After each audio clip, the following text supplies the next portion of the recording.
बात कर रहे थे टाइप्स ऑफ मेडिएशन की। तो इवोल्यूटिव मेडिएशन जो कि आपका mediator suggest a free and fair settlement, ठीक है, उससे हम क्या कहते हैं, इवोल्यूटिव मेडिएशन।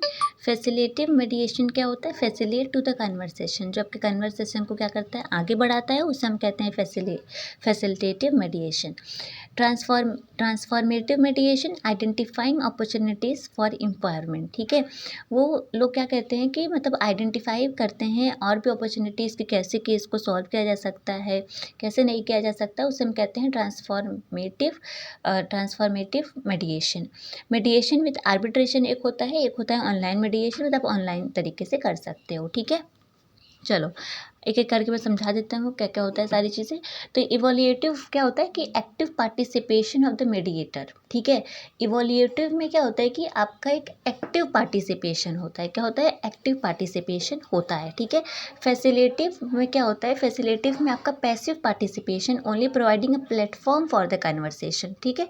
तो इवोल्यूटिव में क्या होता है कि आपका जो मेडिएटर रहता है उसका एक एक्टिव पार्टिसिपेशन होता है, बट फैसिलेटिव में क्या हो जाता है कि उसी में आपका एक पैसिव पार्टिसिपेशन हो जाता है। सिर्फ और सिर्फ वो आपको एक प्लेटफॉर्म प्रोवाइड करेगा, आपको जो भी करना, आपके जो भी डिस्प्यूट हैं वो आपको सिर्फ और सिर्फ एक प्लेटफॉर्म प्रोवाइड करेगा, उसे हम कहते हैं facilitative मेडिएशन।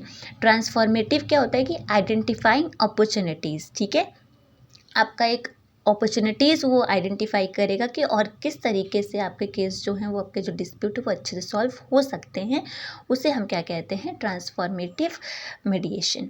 Mediation with arbitration, parties have choice to go to the arbitration, they can go with their choice, ठीक है। अगर उनको मेडिएशन में नहीं सॉल्व हो पा रहे उनका प्रॉब्लम, तो वो आराम से अपना आर्बिट्रेशन के थ्रू सॉल्व कर सकते हैं। एक होता है आपका ऑनलाइन मेडिएशन, कि ऑनलाइन मतलब कि आप ऑनलाइन तरीके से अपने डिस्प्यूट को सॉल्व करो, अगर कोई आपका दूर है, जो भी आप जिससे भी आपकी डिस्प्यूट हुआ है, तो उसको हम कहते हैं ऑनलाइन मेडिएशन। फिर आता है प्रोसेस ऑफ मेडिएशन, कैसे कैसे हम प्रोसेस कर सकते हैं। तो पहला आता है pre litigation mediation. Before go to court you solve your dispute through the mediation, ठीक है, इसको हम क्या कहते हैं, प्री लिटिगेशन मेडिएशन, ठीक है। मतलब कोर्ट जाने से पहले आप अपने जो भी आपके डिस्प्यूट है आप उसको सॉल्व करो थ्रू द मेडिएशन, तो उसे हम कहते हैं प्री लिटिगेशन मेडिएशन। दूसरा आपका आता है कोर्ट रिफर, मतलब court refer the case for the मेडिएशन, अगर कोर्ट आपका रिफर कर देता है तो आप उसे क्या कहते हो, हाँ, दूसरा आपका कोर्ट रिफ़र कर देता है तो उसे हम कहते हैं कोर्ट रिफरल। तीसरा होता है पोस्ट ट्रायल रिफरल, मतलब after delivering the decision in the court have choice to refer the mediation, ठीक है। मतलब क्या चीज़, after delivering the decision in court, अगर आपका जो डिसीजन है वो कोर्ट में चला गया है, court have choice to refer to the mediation, ठीक है। तो कोर्ट के पास ये चॉइस है कि वो आपका जो भी डिसीजन आया है उसको फिर से वो आपका मेडिएशन पे भेज सकता है, ठीक है, डिसीजन आने के बाद भी। तो पोस्ट ट्रायल रिफरल होता है। पोस्ट ट्रायल मतलब कि डिसीजन आने के बाद मेडिएशन के द्वारा फिर भी वो आपको क्या करेगा, रिफ़र कर देगा कोर्ट, आपको कहाँ पे, मेडिएशन पे, ठीक है। तो after delivering the decision in court have a choice to refer the mediation, ठीक है, कि कोर्ट में अगर आप गए और आपके डिसीजन आपका आ गया, लेकिन फिर भी अगर कोर्ट को लगता है कि नहीं, अगर हम यहाँ पे डिसीजन दे रहे हैं तो एक बार एक काम करते हैं, इनको मेडिएटर के पास भेजते हैं, हो सकता है कि वहाँ पे और अच्छे से इनका डिस्प्यूट क्या हो, सॉल्व हो जाए, तो वो पोस्ट ट्रायल रिफरल उसे हम कहते हैं, ठीक है। तो पहला क्या है, प्री लिटिगेशन मेडिएशन, दूसरा है कोर्ट रिफरल, तीसरा क्या है, पोस्ट ट्रायल रिफरल, मतलब कि आपका आने के बाद डिसीजन, उसे हम क्या कहते हैं, पोस्ट ट्रायल रिफरल, ठीक है। नेक्स्ट है आपका मैटर रिफर्ड फॉर मेडिएशन। तो क्या क्या है आपका, पहला कौन कौन से जो मैटर हैं वो आपके आते हैं मेडिएशन में। तो पहला था आपका कॉन्ट्रैक्चुअल डिस्प्यूट, जैसे कॉन्ट्रैक्ट कोई बात होता है तो उसे हम कॉन्ट्रैक्चुअल डिस्प्यूट बोलते हैं। मैट्रिमोनियल, अगर आपका कोई भी शादी वादी से लेकर मैरिज, लव, डाइवोर्स, इन सब से कोई भी प्रॉब्लम है तो आप उसे मेडिएशन के थ्रू सॉल्व कर सकते हैं। कंज्यूमर डिस्प्यूट, अगर किसी का लड़ाई हो गया है ज़मीन को लेके, कोई भी चीज़ को लेकर के, तो फिर आप उसको मेडिएशन के थ्रू क्या कर सकते हैं, सॉल्व कर सकते हैं, ठीक है। नेक्स्ट आता है अफकॉन्स इंफ्रास्ट्रक्चर, जो मेडिएशन में नहीं जा सकते, जैसे कि जो एफकॉन्स इंफ्रास्ट्रक्चर है, मतलब कि जिसका केस मेडिएशन के थ्रू सॉल्व नहीं हो सकता, जैसे कि आपका इलेक्शन का डिस्प्यूट हो गया, क्रिमिनल ऑफेंस हो गया अगेंस्ट, और कोई भी ऐसा केस है जैसे इलेक्शन डिस्प्यूट, क्रिमिनल ऑफेंसेस, ये सारे आपके मेडिएशन में नहीं सॉल्व होते हैं। इसको हम कहते हैं एफकॉन्स इंफ्रास्ट्रक्चर, हाँ इंफ्रास्ट्रक्चर। ओके, कंसिलिएशन की बात करते हैं तो कंसिलिएशन क्या होता है? Conciliation is a more formal than mediation, ठीक है। जैसे कि आपका जो कंसिलिएशन होता है ये आपका मोर फॉर्मल होता है किसके? मेडिएशन से। अ कंसिलेटर में बी इंटरवेनिस्ट, ठीक है, मतलब कि देखो ये इंटरफेयर करता है उन लोग के बातों में, उन लोग को कंसिलिएट करने के लिए, तो उसे हम बोलते हैं conciliator, in the sense that he और she may suggest a potential solution to the parties in order to resolve their dispute. वो सजेस्ट करता है, सिर्फ सजेस्ट करता है। ऐसा नहीं कि आप आर्बिट्रेशन पे चले जाओ कि वहाँ पर भी ऐसा था, नहीं, आर्बिट्रेशन में वो जो बोलेंगे वही करना होगा, लेकिन कंसिलिएशन में क्या मैं बोल रही हूँ कि वो आपको सजेस्ट करेंगे अपने पोटेंशियल के हिसाब से, आपको करना आप करो, आपको नहीं करना मत करो, ठीक है। बस एक तरीके से वो इंटरफेयर करेंगे, जैसे इंटरवेनिस्ट की तरह काम करेंगे, ठीक है। Part 3 of the arbitration and conciliation act of 1996 deals with the conciliation, ठीक है, ये आपका डील करता है पार्ट 3 ऑफ द आर्बिट्रेशन। तो उसे हम क्या कहते हैं, किसे डील करता है? कंसिलिएशन से। इसमें केस आपका Harish Dayaram Thakur versus state of Maharashtra का केस आपका कहाँ पे आता है? कंसिलिएशन में आता है, ठीक है। फिर हम बात करते हैं लोक अदालत की, कि लोक अदालत क्या होता है? लोक अदालत मतलब कि पीपल्स का कोर्ट, ठीक है। इसमें एक चेयरमैन कौन कौन से होते हैं? एक रिटायर्ड जुडिशियल ऑफिसर होता है, एक लॉयर होते हैं और एक सोशल वर्कर होते हैं, ठीक है। तो लोक अदालत में कितने मेंबर हो गए? 3। पीपल्स का कोर्ट होता है, नो कोर्ट फीस, कोई भी फीस नहीं लगता है, नो स्ट्रिक्ट एप्लीकेशन और प्रोसीजरल, कोई भी ऐसा नहीं चीज़ है। Decision is binding on the parties, but जो डिसीजन रहेगा वो बाइंडिंग रहेगा किसके ऊपर? पार्टीज के ऊपर, ठीक है। फर्स्ट जो लोक अदालत आपका हुआ था वो जूनागढ़ गुजरात में हुआ था, ठीक है। तो पहली चीज़ आप समझ लो अच्छे से कि लोक अदालत मतलब कि लोगों का अदालत, मतलब पीपल्स का कोर्ट। चेयरपर्सन रिटायर्ड में जुडिशियल ऑफिसर होते हैं, लॉयर होते हैं, सोशल वर्कर होते हैं, किसी भी तरीके का फीस नहीं लगता, ना ही कोई एप्लीकेशन स्ट्रिक्ट प्रोसीजरल होता है, ठीक है। डिसीजन बट इसमें बाइंडिंग होता है पार्टीज के ऊपर। जो पहला लोक अदालत था वो आपका था जूनागढ़ गुजरात में, ठीक है। फिर हम बात करते हैं ओम्बड्समैन का। ओम्बड्समैन का मतलब होता है कि एक रिप्रेजेंटेटिव, मतलब लोगों की अगर कोई प्रॉब्लम है, ठीक है, जो उसको रिप्रेजेंट करता है उसे हम बोलते हैं ओम्बड्समैन। स्वीडिश नाम है ये, representative for addressing the complain in of public, ठीक है।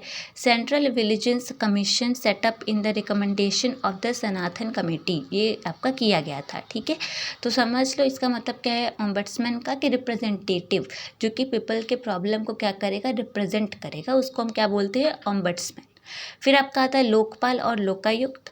लोकपाल मतलब केयर टेकर ऑफ पीपल होता है, लोकयुक्त मतलब अपॉइंटेड बाय द पीपल होता है, ठीक है। तो लोकपाल कौन होते हैं? लोकपाल केयर टेकर होते हैं पीपल के, और लोकयुक्त कौन होते हैं? अपॉइंटेड बाय द पीपल, ठीक है।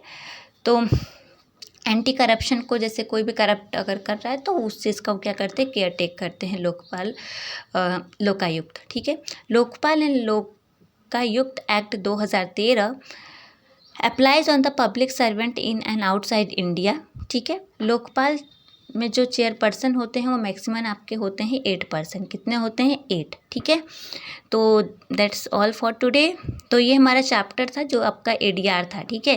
देखो एडीआर चैप्टर का सीधा सा मतलब ये है हमारा कि एक अल्टरनेटिव डिस्प्यूट रेजोल्यूशन, मतलब कि हमें कोर्ट नहीं जाना है, हमें तारीख पे तारीख नहीं करना है, तो आपके पास बहुत अच्छा सोल्यूशन है कि आप एडीआर के थ्रू जाओ, ठीक है। आपके पास सोल्यूशन है कि आप एडीआर को करो, अल्टरनेटिव फॉर्म करो ना डिस्प्यूट को सॉल्व करने का, करो। आप आर्बिट्रेटर को हायर करो, मीडिएटर को हायर करो, कंसिलेटर को हायर करो, आप हायर करो ना। अगर आपको नहीं जाना है, आपको तारीख पे तारीख नहीं करना है, तो आप एडीआर का हेल्प लो, ठीक है। आपको अगर चीप तरीके से, आपको अगर जल्दी अपना केस सॉल्व करना है तो आप एडीआर के थ्रू जा सकते हैं, ठीक है। लेकिन याद रखना कि कोई भी अगर जो क्रिमिनल केसेस हैं, ये सारे केसेस नहीं आते आपके उसमें, ठीक है, ये सारे केस आप में नहीं आते एडीआर में, तो इन सब चीज़ों को आप नहीं सॉल्व कर सकते। बट जितने भी आपके मैट्रिमोनियल हैं और कॉन्ट्रेक्चुअल हैं प्रॉब्लम्स, आप उसे सॉल्व करो अच्छे से। आके जो भी आपके अगर डाइवोर्स प्रॉब्लम है, अगर मैरिज से रिलेटेड कोई भी दिक्कत है, तो आप एडीआर के थ्रू जाओ। हमें इतनी ज़्यादा पॉपुलेशन हमारे यहाँ बढ़ गई है कि हमें कोर्ट के ऊपर भी बर्डन इतना नहीं देना है, ठीक है। तो हम किसके थ्रू पे जाते हैं, हम ADR के थ्रू जाते हैं, क्योंकि हमें कोर्ट का बर्डन कम करना है, ठीक है। क्योंकि बहुत सारे केसेस आ रहे हैं, इतने केसेस आ रहे कि फाइलें पड़ी की पड़ी रह जा रही, कोई देखने वाला नहीं है। तो केसेस तो दिन पे दिन आ रही हैं, तो फिर हमें अपना माइंड यूज़ करना है बच्चों कि हम ADR के थ्रू जाएं, जो कि एक अल्टरनेटिव फॉर्म है हमारे डिस्प्यूट को सॉल्व करने का, ठीक है। इतनी बात समझ में आ गई आपको अच्छे तरीके से। हमने बताया आपको कि एडवर्सरियल मॉडल क्या है, हमने बताया आपको इक्वेस्टोरियल मॉडल क्या है। एडवर्सरियल में क्या होता है, एडवर्सरियल में लॉयर प्रोएक्टिव होता है, जज इसमें पैसिव होता है, इंडिया UK US में फॉलो होता है, ठीक है।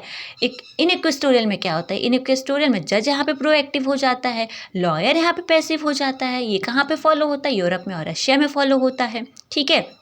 बेनिफिट क्या है ADR का, स्पीडर होता है, इनफॉर्मल होता है, चीपर होता है, ठीक है। जहाँ पे आपको जिस जगह पे आपको करना है आप अपने कन्वीनियंस के हिसाब से करो, वो आपको कोई दिक्कत नहीं करेगा, ठीक है। आपको जहाँ पर भी अपने डिस्प्यूट को सॉल्व करना है टाइम प्लेस बता दो, सब कुछ लेस कॉस्टली होता है, ठीक है।